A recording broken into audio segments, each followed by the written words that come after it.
Bonjour Madame Le Pen, je m'appelle Zbigniew Stefanik, je suis journaliste, mais sur cet enregistrement, j'interviens en tant que citoyen et justiciable. Je ne suis pas affilié à un quelconque parti, je ne fais pas de politique.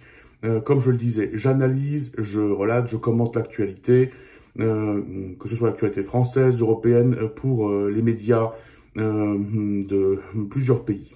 Voilà. Je m'adresse à vous directement parce que votre comportement me choque très profondément et j'ai l'intention de dire quelques mots en public, tant votre attitude me choque et tant votre attitude me semble être absolument inacceptable. Pour commencer, je souhaiterais porter à votre connaissance ainsi qu'à la connaissance de ceux qui verront cet enregistrement que je suis une personne non-voyante, d'où ces lunettes que je vais enlever pour éviter les accusations de vouloir me cacher le visage. Je ne me cache pas. Bien, je vous montre mon visage, Madame Le Pen. Je montre mon visage à ceux qui regardent cet enregistrement. Je n'ai rien à cacher. Voilà, je vous parle à visage découvert. Je porte ces lunettes parce que je n'ai pas le contrôle sur les mouvements de mes yeux. Donc, pour éviter d'être critiqué par rapport à ça, je mets les lunettes. Ainsi que pour éviter d'être ébloui par la lumière, d'où mes lunettes pendant les enregistrements, que je vais remettre après vous avoir montré mon visage. Voilà, ceci est mon visage, je n'ai rien à cacher, Madame Le Pen. Venons-en à ce qui m'amène à faire cet enregistrement. Vous parlez beaucoup de l'exécution de la démocratie. Votre assistant... ex-assistant, maintenant président du Rassemblement national, parle même de la tyrannie des juges. Nous serions en France dans un système où ce seraient les juges qui décideraient de qui a le droit d'être candidat ou non aux élections présidentielles. Eh bien, vous plaignez, vous pleurnichez, vous expliquez que vous avez été victime d'un système qui vous oppresse. Vous parlez de manifestations, vous organisez des pétitions. Vous trouvez que vous avez été victime d'une grande injustice. Tout ça est profondément choquant, surtout si l'on se réfère au passé et à vos agissements, vos déclarations, Madame Le Pen. Eh bien, je me permets de vous rappeler que ça fait quand même plus de 20 ans que vous demandez l'exemplarité des élus. C'est vous qui étiez choqués, vous ne vous cachiez pas, votre critique de Alain Juppé en 2004 qui a été condamné pour des détournements de fonds, vous disiez être choqué et que ce n'était pas acceptable. Une citation, Madame Le Pen, peut-être saurez-vous de qui elle est. Les Français n'en ont pas marre d'entendre parler des affaires, ils en ont marre des affaires. Qui a dit ça? Une certaine Madame Marine Le Pen, Madame Le Pen. C'est une certaine Marine Le Pen qui a dit ça. En 2013, vous avez même demandé à ce que l'on décide de l'inéligibilité à vie d'un élu qui a été condamné pour détournement de fonds. Vous avez demandé à ce que quelqu'un qui a été condamné pour quoi que ce soit ne soit plus candidat à une quelconque élection. Ce sont vos mots, ce sont vos propos, Madame Le Pen. Et là, tout à coup, vous êtes choqué du fait que l'on vous condamne pour des détournements de fonds. Pourquoi? Et parce que ça vous concerne directement. Donc, faites ce que je dis, pas ce que je fais. Non, Madame Le Pen, ça ne fonctionne pas comme ça. Alors, selon vos dires, selon les dires des représentants de votre parti, vous seriez une victime du système. On essaierait de vous empêcher d'être candidate aux élections présidentielles. Effectivement, vous êtes l'une des leaders de votre mouvement politique, certes. Les sondages vous donnent un soutien de plus de 30% au premier tour. Bon, il s'avère quand même que nous sommes au moins 2 ans avant les élections présidentielles. Donc, parler de soutien à ce moment-là, c'est un petit peu compliqué. Mais bon, ok, laissons tomber. Vous êtes sûrement, et ça paraît indéniable, l'une des politiciennes les plus soutenues en France, certes. Vous faites partie du groupe de l'élite politique. Mais vous estimez être victime des élites. Selon vous, ce sont les élites de Bruxelles, les élites françaises qui vous veulent du mal. Mais Madame Le Pen, vous faites partie de ces élites. Il me semble que vous venez pas d'une ZEP, il me semble que vous venez pas d'un HLM, il me semble que vous venez d'une famille plutôt aisée, et dans la mesure où vous représentez, comme vous dites vous-même, le premier parti de France, vous êtes quand même député, vous êtes parlementaire, vous êtes présidente de votre groupe parlementaire. Eh bien, me semble-t-il que vous faites partie des élites, Madame Le Pen. Eh bien, dire que les élites vous veulent du mal, c'est l'hôpital qui se moque de la charité. Enfin, je veux dire, c'est pas crédible du tout. Alors, un peu de crédibilité, Madame Le Pen. Respectez donc ce peuple duquel vous vous revendiquez si souvent.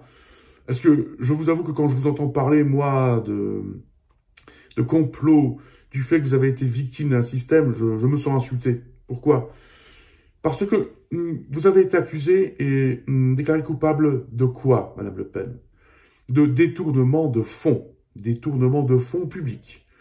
Bien, Madame, les fonds publics ne sont pas des fonds propres appartenant à quelqu'un. Le Parlement européen, donc les fonds que vous avez détournés, ce sont les fonds du Parlement européen, ce n'est pas une institution privée. Donc ce Parlement européen, que vous détestez tant, mais vous n'avez pas eu de souci pour prendre son argent, bien ce Parlement européen, il est financé par les deniers publics. Donc il est financé par le contribuable, moi et d'autres, de simples justiciables. Donc en détournement de fonds, quand vous détournez les fonds du Parlement européen, vous détournez des fonds publics. Vous détournez l'argent du citoyen. Vous détournez l'argent du peuple duquel vous vous revendiquez si souvent. Donc ça, il faut bien le poser. Il faut bien se rendre compte. Vous avez détourné de l'argent public appartenant aux citoyens, au peuple. Voilà, premièrement. Ensuite, votre culpabilité ne fait aucun doute. Enfin, je veux dire, le parquet a quand même bien travaillé. Les éléments à charge sont multiples. Pendant 12 ans, entre 2004 et 2016, vous et votre parti, votre environnement politique, vous avez détourné plus de 4 millions d'euros. Oui, c'est pas mal d'argent, hein, Madame Le Pen, plus de 4 millions d'euros. Vous avez pris cet argent et vous en êtes servi à des fins de fonctionnement national, ce qui est parfaitement interdit. Et vous le savez encore mieux que moi, puisque vous êtes juriste et ancien eurodéputé, vous savez parfaitement qu'il est interdit d'utiliser l'argent du Parlement européen pour mener une action nationale au niveau politique. C'est interdit, c'est un crime. Voilà. Même pas un délit, c'est un crime. Donc, à partir de là, parler d'une action politique contre vous me semble un petit peu abusé. Et c'est peu dire. On vous a reconnu coupable d'avoir détourné 4 millions d'euros, plus de 4 millions d'euros. Ce procédé a eu lieu pendant 12 ans. Vous avez été au centre de ce détournement de fonds. C'est vous qui avez distribué les enveloppes, c'est vous qui avez décidé qui irait travailler pour qui. C'est vous qui avez géré ce détournement en personne, Madame Le Pen. C'est de ça que l'on vous reconnaît coupable. Donc, il s'agit bien d'un détournement. Donc, d'un crime pur et simple, c'est tout. C'est un crime, vous avez enfreint la loi, madame. Il ne s'agit pas de politique, il s'agit d'un crime. Donc, ça, gardons à l'esprit. Parce que parler de politique dans ce cas précis, c'est juste détourner la vérité. Donc, je le répète, on vous a accusé et reconnu coupable de détournement de fonds. Voilà. Ensuite, nous avons une loi donc, qui a été votée, promulguée. Il me semble que vous n'avez pas été contre, c'est la loi Sapin, qui dit clairement que quelqu'un, donc un élu, qui a été reconnu coupable de détournement de fonds, en première instance, se verra infliger la peine d'inéligibilité avec exécution provisoire, même avant son appel. Donc, c'est pas dans votre cas précis que l'on a appliqué cette mesure, c'est la loi. C'est la loi qui dit ça. Vous pouvez vérifier, chacun peut vérifier. Un élu qui a été condamné pour détournement de fonds, selon la loi Sapin, se voit infliger directement en première instance la mesure d'inéligibilité à définir par le juge. C'est comme ça. C'est comme ça pour tout le monde. Et vous n'êtes pas la première politicienne, Madame Le Pen, à avoir été condamnée. Avant vous, ont été condamnés notamment Jérôme Cahuzac, François Fillon. Lui a été condamné à 10 ans d'inéligibilité. D'autres politiciens ont été condamnés avant vous. Le couple Balkany, par exemple, certes. Eux n'étaient pas leaders de leur camp politique. Ils n'étaient pas candidats au présidentiel. Donc effectivement, l'enjeu était peut-être moindre, mais le fait est que vous n'êtes pas la première politicienne à avoir été condamnée pour un détournement de fonds. Donc, il ne s'agit pas d'une situation étrange. Voilà. Donc à partir de là, votre discours ne tient pas. Je tiens aussi à porter à votre connaissance que l'ancien président de la République, Nicolas Sarkozy, lui aussi a été condamné et d'ailleurs est en procès pour des accusations graves également. Donc si l'on peut condamner un ancien président de la République, je pense aussi que quelqu'un qui est simple candidat peut également prétendre à être justiciable, comme tout le monde. Eh bien, Madame Le Pen, c'est bien de justice et pas de politique qu'il s'agit. Et ça, les choses, il faut les poser clairement. Mais moi, je me pose une question. Parce que depuis que vous avez été condamné, je le rappelle, 5 ans d'inéligibilité, 4 ans de prison, dont 2 ans ferme et aménageable d'ailleurs sous bracelet électronique, et 2 ans avec sursis, 100 000 € d'amende, vous nous expliquiez que vous êtes une victime du système, que le système vous veut du mal, que vous avez été maltraité parce qu'on veut vous empêcher de prendre le pouvoir. Mais j'aimerais que vous me disiez, vous qui étiez tellement favorable, il fut un temps, à la moralisation de la vie politique, vous qui demandiez l'exemplarité, est-ce que selon vous, quelqu'un qui fait de la politique est au-dessus des lois? Puisqu'on vous a reconnu coupable de détournement de fonds, puisque la loi Sapin dit clairement qu'une personne qui a été reconnue coupable de détournement de fonds, un élu, se voit infliger la sanction d'inéligibilité dès la première instance, pourquoi est-ce que vous, ça ne vous concernerait pas? Pourquoi? Parce que vous êtes leader de votre camp politique, parce que vous êtes potentiellement candidat à la présidence, donc parce que vous faites partie des leaders de la scène politique française, vous devriez être au-dessus des lois, on ne devrait pas vous juger. Pourquoi? Parce que vous pourriez accuser les juges, la justice, l'État de vous vouloir du mal. C'est pour ça que on devrait vous laisser tranquille. Bien non, madame. Le fait est que les politiciens ne sont pas au-dessus des lois. Qu'ils soient élus locaux, nationaux, qu'ils soient potentiellement candidats à la présidence, qu'ils soient potentiellement présidentiables, les politiciens ne sont pas au-dessus des lois.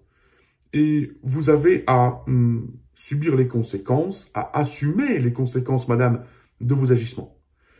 Vous avez détourné de l'argent, eh bien, il vous faut en subir les conséquences.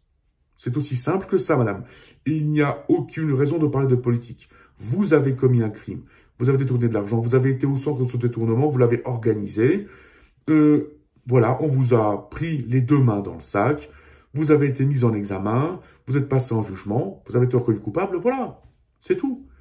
Et bien maintenant, il faut en subir les conséquences. Alors, je me rends bien compte, donc c'est pas agréable. Hein. Bon, personne n'a envie d'être condamné. Mais le fait est que, voilà, on vous a condamné. Donc, arrêtez de vous plaindre et de pleurnicher et de nous raconter des histoires comme quoi vous êtes une victime de quelque chose.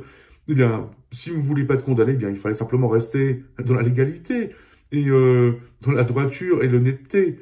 Alors, Madame Le Pen, s'il vous plaît, ayez un peu d'honneur, un peu de décence, hein, un peu de dignité. Arrêtez de raconter n'importe quoi. Effectivement, il y a peut-être des gens qui achètent votre discours, mais vous savez, on n'est pas tous cons. Hein, vous savez, il faut pas prendre des gens que pour des cons, comme disait un de mes amis. On n'est pas stupides, on n'est pas des imbéciles. On sait parfaitement de quoi il s'agit. Vous avez été condamné pour un crime, c'est tout.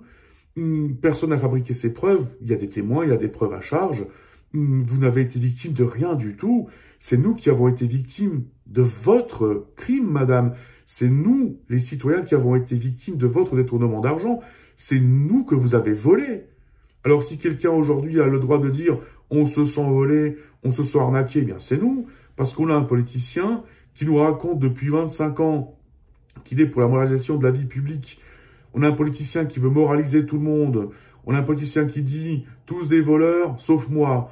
On a un politicien qui demande des peines planchées. On a un politicien qui nous demande d'accepter des lois d'exception pour combattre la corruption, le crime, etc., etc. Et il s'agit que ce politicien, il s'avère que ce politicien lui-même se voit infliger une peine concernant des fonds qu'il a détournés. Donc oui, on peut se sentir un peu arnaqué et effectivement volé. Donc si aujourd'hui il faut parler de victimes, les victimes, madame, ce sommes nous, les citoyens. Nous sommes victimes de votre crime, nous sommes victimes de vos mensonges, nous sommes victimes de vos discours. Aujourd'hui, on est victime de votre manipulation. Mais moi, j'achète pas, madame. J'achète pas. Et j'enlève mes lunettes encore une fois pour qu'on ne dise pas que je cache mon visage. Vous avez détourné de l'argent, vous avez commis un crime. Ils vous font subir les conséquences. C'est aussi simple que ça, madame. Il n'y a pas de politique là-dedans. Et pourquoi vous ne subiriez pas les conséquences de votre crime? Pourquoi est-ce que si moi, je détourne de l'argent, j'irai en prison, je devrais aller en prison, je ferai de la prison ferme. J'aurai pas d'aménagement de bracelet électronique. Moi, j'irai en prison si moi, je vole de l'argent, je détourne de l'argent. Si moi, je vais en prison en tant que citoyen justiciable, pourquoi vous ne devriez pas subir les conséquences de vos agissements parce que vous êtes meilleur que moi? En quoi êtes-vous meilleur que moi, madame? En quoi un politicien aurait plus de droits qu'un citoyen? Mais, madame, je tiens à vous rappeler que vous êtes également citoyenne. Comme tout le monde, vous êtes citoyenne, vous êtes justiciable. Vous êtes justiciable et citoyenne avant d'être politicienne, d'être leader de votre camp politique, avant d'être candidate aux élections présidentielles, avant d'être potentiellement présidentiable. Vous êtes avant, tout d'abord et avant tout, citoyenne, madame. Donc, si moi, en tant que citoyen, si je commets un délit, un crime, j'en porterai les conséquences, j'en subirai les conséquences, pourquoi vous ne les subiriez pas, madame? Pourriez-vous me l'expliquer, s'il vous plaît? Je vais essayer de faire comme vous, madame. Je suis journaliste, je crée du contenu sur le web. Donc, le jour où je me ferai arrêter par la police, je dirai « Ah non, ça c'est politique. Non, je refuse. Non, pas d'amende. Non, c'est politique. C'est la tyrannie des juges. C'est la tyrannie de la justice. Non, je refuse ça. » Et je me demande, est-ce que les forces de l'ordre diront « Ah oui, monsieur Stéphanique, vous avez raison. Non. Vous avez raison. Vous êtes créateur de contenu. Vous êtes journaliste. Ah non. Vous, la loi, ça ne vous concerne pas. Excusez-nous pour le dérangement. » Je suis pas sûr que ça se passe comme ça. Donc, moi, ce qui me choque profondément, c'est que vous attendiez, madame, qu'on vous traite différemment. Mais au nom de quoi devrions-nous vous traiter différemment? En quoi êtes-vous meilleur que nous, madame? En quoi êtes-vous meilleur que nous? Vous êtes l'une d'entre nous. Vous êtes citoyenne comme nous tous. Et bien, parce que vous êtes citoyenne comme nous tous, vous êtes justiciable comme nous tous, eh bien, à vous de subir les conséquences de vos agissements. C'est aussi simple que ça. Après, madame Le Pen, disons-nous les choses clairement. Vous savez très bien que cette condamnation pour détournement des fonds du Parlement européen, c'est qu'une infime condamnation pour des questions financières très louches qui concernent le FN depuis des années. Bien oui, vous avez essayé de vous détourner, de vous couper du FN. Vous avez créé un nouveau parti, le Rassemblement National. L'idée étant de dire, voilà, le FN n'existe plus, le Front National n'est plus, nous ne portons donc plus le poids du passé, mais ça marche pas comme ça, madame. Le fait est que, en reprenant le parti de votre père, vous avez repris le parti avec tout ce qui va avec, les affaires aussi. Et Dieu sait que des affaires au FN, il y en a eu, hein, vous le savez, madame. Donc, soyons honnêtes. Mais parlons que des affaires qui vous concernent vous, le financement russe de votre parti, bon, soi-disant, on n'a pas voulu vous donner d'argent de crédit en France, vous avez dû vous adresser à l'étranger. Bizarrement, vous êtes allé en Russie. Bon, vous auriez pu aller autre part. Vous êtes allé en Russie, madame. Donc, force est de constater que quand vous parlez à Vladimir Poutine, comme disait Emmanuel Macron, vous vous adressez à votre banquier. Voilà. Ensuite, il y a eu pas mal d'accusations concernant d'autres financements occultes. Donc, le fait est que le FN, il porte le poids d'un certain nombre d'affaires financières, concernant des héritages aussi qui auraient été détournés. Bon, voilà. Donc, aujourd'hui, ici, vous avez été condamné pour le détournement de fonds publics européens. Eh bien, estimez-vous heureuse parce que ça fait partie des plus petites affaires qui vous concernent, vous et votre parti, madame. Donc, non, je ne pense pas qu'on puisse parler de victime dans votre cas, non. Je pense plutôt qu'on peut dire que vous avez eu de la chance. Oui, vous avez eu de la chance, madame. Parce que si vous lisez le texte de la loi Sapin, vous voyez clairement que, au vu des faits qui vous ont été reprochés, prouvés, et pour lesquels vous avez été condamné, on aurait très bien pu proclamer une éligibilité de 10 ans à votre encontre. Vous le savez parfaitement. Donc, la peine que l'on vous a infligée, elle est pas des plus sévères. Disons-le clairement. Donc, moi, si j'étais vous, je me ferais oublier, tout simplement. Parce que, au vu des faits qu'on vous a reprochés, comme je le disais, la peine n'est pas franchement sévère.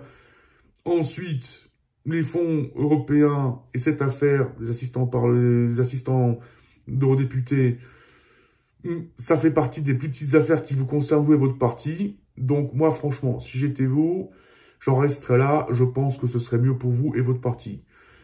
Parce que des affaires concernant l'OFN, oh, Dieu sait qu'il y en a eu pas mal. Et vous le savez mieux que moi.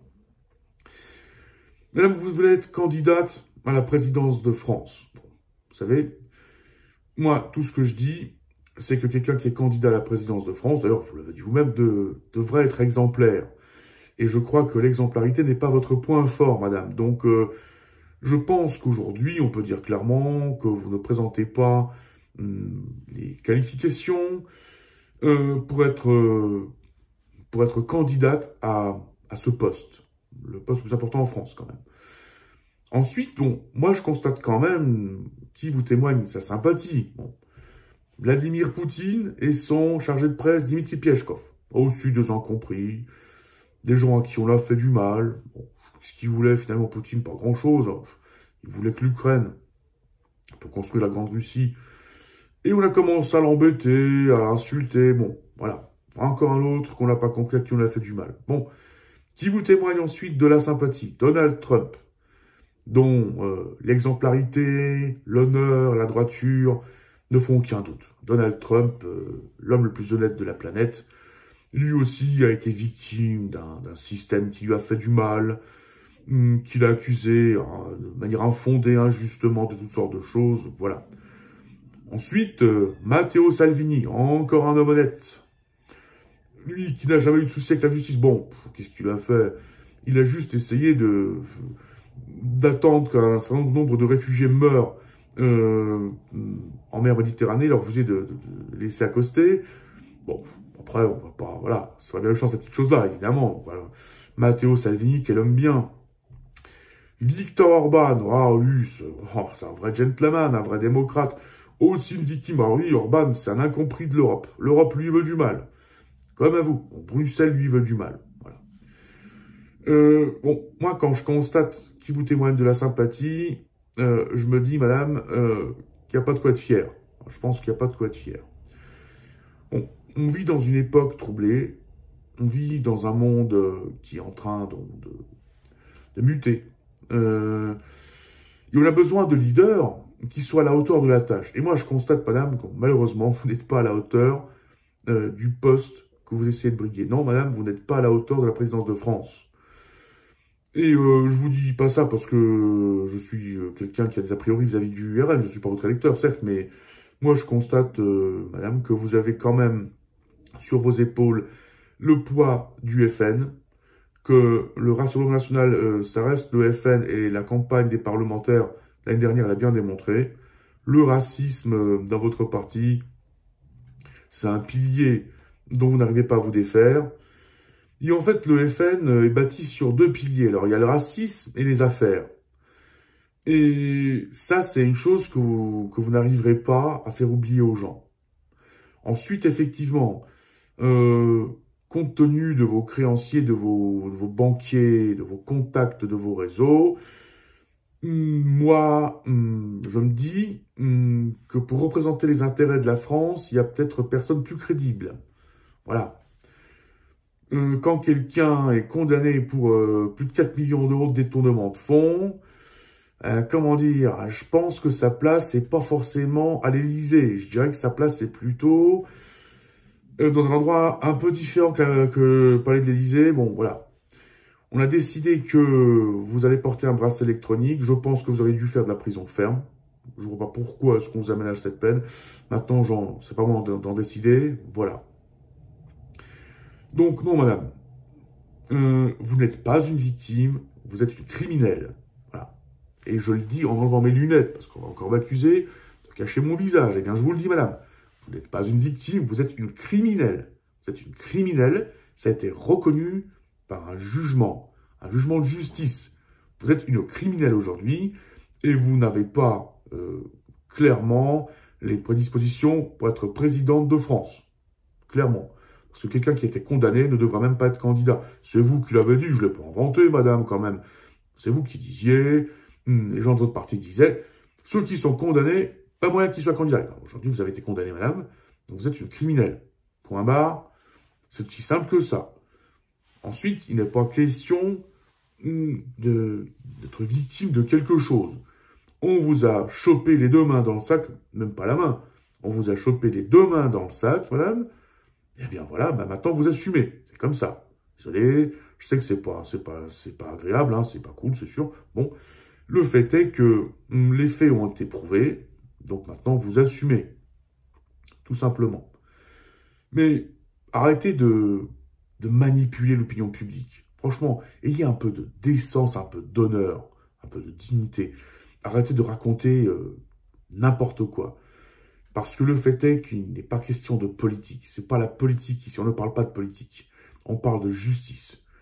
Et un politicien, qui soit élu local, qui soit élu national, qui soit présidentiable, qui soit leader de son camp politique, est avant tout, et tout d'abord, un citoyen injusticiable. Et je ne vois pas pourquoi est-ce que la justice devrait vous faire des traitements de faveur au nom de quoi? La démocratie, c'est pas que le fait d'aller voter. Vous savez, il y a des élections aussi, hein, les gens vont voter en Russie, au Venezuela, les gens vont aller voter. Hein. Voilà. La démocratie, c'est autre chose. C'est tout un tas de normes qui font que les citoyens sont égaux. Liberté, égalité, fraternité, ça vous dit quelque chose, madame? Eh bien, égalité. Je pense que nous sommes égaux. J'espère que vous le pensez également. Mais j'ai un doute, parce que quand je vois votre comportement, votre attitude vis-à-vis d'une condamnation pour des actes criminels, je pense que vous pensez au-dessus des lois. Eh bien non, madame, vous n'êtes pas au-dessus des lois. Bien, tout simplement, moi je le dis ouvertement, vous êtes aujourd'hui une criminelle, non une victime, et aujourd'hui, ce qui vous arrive, ce n'est que justice, madame. Ce n'est que justice, tout simplement. Il y a une formule latine, dura lex, sed lex. La loi est dure, mais c'est la loi. C'est une loi qui a été promulguée en 2016, elle s'applique à tout le monde. Elle s'est appliquée au couple Balkany, elle s'est appliquée à François Fillon, elle s'applique aussi à vous. Pourquoi serait-il différent pour vous? Pourquoi en serait-il différemment? Au nom de quoi, madame? Enfin, est-ce que vous êtes meilleur que nous? Maintenant, je vois cette attitude qui se répète. Vous voulez bâtir un capital politique là-dessus. Je l'ai vu aussi en Pologne. En Pologne aussi, on a un parti, droit à la justice. D'ailleurs, c'est un parti qui était un de vos alliés. Ils ont été au pouvoir pendant 8 ans. Ça a été le gouvernement le plus corrompu, le plus pourri de toute l'histoire de la Pologne. Aujourd'hui, on essaye de les faire passer en jugement. Eux aussi parlent d'exécution de la démocratie, disent que on est en dictature, qu'il se passe quelque chose d'horrible en Pologne, que c'est terrible. Comment se fait-il qu'ils soient aujourd'hui susceptibles d'être condamnés? Ben oui, ils ont enfreint la loi. Ben, c'est comme ça. Eh bien, madame, c'est une demande d'un simple citoyen. Je ne suis pas candidat au présidentiel. Moi, peut-être penserez-vous que je suis personne. Oui, peut-être suis-je personne. Effectivement, je ne suis qu'un non-voyant, voilà, un petit journaliste, créateur de contenu sur Internet. Je ne suis pas leader d'un camp politique, je ne suis même pas politicien, je ne suis candidat à rien du tout. Mais je pense que, en tant que contribuable, en tant que citoyen, j'ai le droit d'exiger de l'État qu'un politicien soit justiciable au même titre que tout le monde. Si moi, je dois répondre de mes actes, vous aussi, madame. Si moi, je détourne des fonds, j'irai en prison, alors vous devriez y aller aussi. Et si vous parlez de victimisation en disant que vous êtes victime, eh bien, tout le monde peut en faire de même. Tout le monde peut estimer qu'il a été victime de la justice pour une raison ou pour une autre. Eh bien, je vous le demande, madame, au nom justement, de l'exemplarité dont vous parlez tant, au nom, justement, d'une certaine forme d'honneur, de dignité, de décence, de principes, de valeurs, desquels vous vous revendiquez tellement, au nom du respect du peuple, duquel vous vous revendiquez également, arrêtez de nous parler de victimisation, arrêtez de nous parler de victimes, de complot, arrêtez de nous parler d'exécution de la République, arrêtez de nous parler de la tyrannie des juges, de la juge, non. Assumez, assumez, tout simplement assumez vos erreurs, acceptez les conséquences de vos agissements. C'est une question d'honneur, de dignité, de décence. Mais je pense que vous nous le devez, dans la mesure où vous avez volé le peuple français en détournant ses fonds. D'ailleurs, le peuple d'Europe, puisque le Parlement européen est financé par les fonds européens, donc les fonds venant de tous les pays de l'Union européenne. Donc, dans la mesure où vous avez financé votre parti national en détournant l'argent appartenant au peuple, ayez au moins la décence de vous faire oublier. Dans la mesure où vous avez piqué dans les caisses du Parlement européen, ayez au moins la décence de ne pas en rajouter. Parce que c'est pas parce que vous n'avez pas transféré l'argent sur votre compte que vous êtes innocente, non. L'argent, vous l'avez utilisé à des fins de profit pour votre parti, dans l'illégalité la plus totale. Il s'agit bien d'un crime et non d'un conflit administratif comme vous prétendez. Voilà. Donc arrêtez de nous prendre pour des imbéciles, madame. Arrêtez de prendre les gens pour des cons. Et arrêtez de nous parler de victimisation, de victimes, de complot. Non, non. Vous avez été pris les deux mains dans le sac. Vous avez été mis en examen. Vous avez été jugé, reconnu coupable. C'est aussi simple que ça. Alors je vous le demande, assumez. Vous n'êtes pas une victime. Personne ne vous a fait du mal. Personne ne vous veut du mal. Arrêtez donc de vous plaindre, de pleurnicher. Cette condamnation, ce qui vous arrive, ce n'est que justice, madame. C'est aussi simple que ça. Voilà. N'hésitez pas à me répondre. Hein. Si vous estimez que j'ai outrepassé un quelconque droit d'expression, faites-moi donc un procès. Il n'y a aucun souci. Je suis à votre disposition. J'espère que vous aurez le courage, l'honnêteté, l'honneur, la décence de me répondre. Je suis un citoyen, je suis de ceux qui financent votre activité politique. Je suis de ceux qui vous disent « Vous n'êtes pas mieux que nous, vous n'êtes pas au-dessus des lois. Vous avez fait des erreurs, assumez. C'est tout. »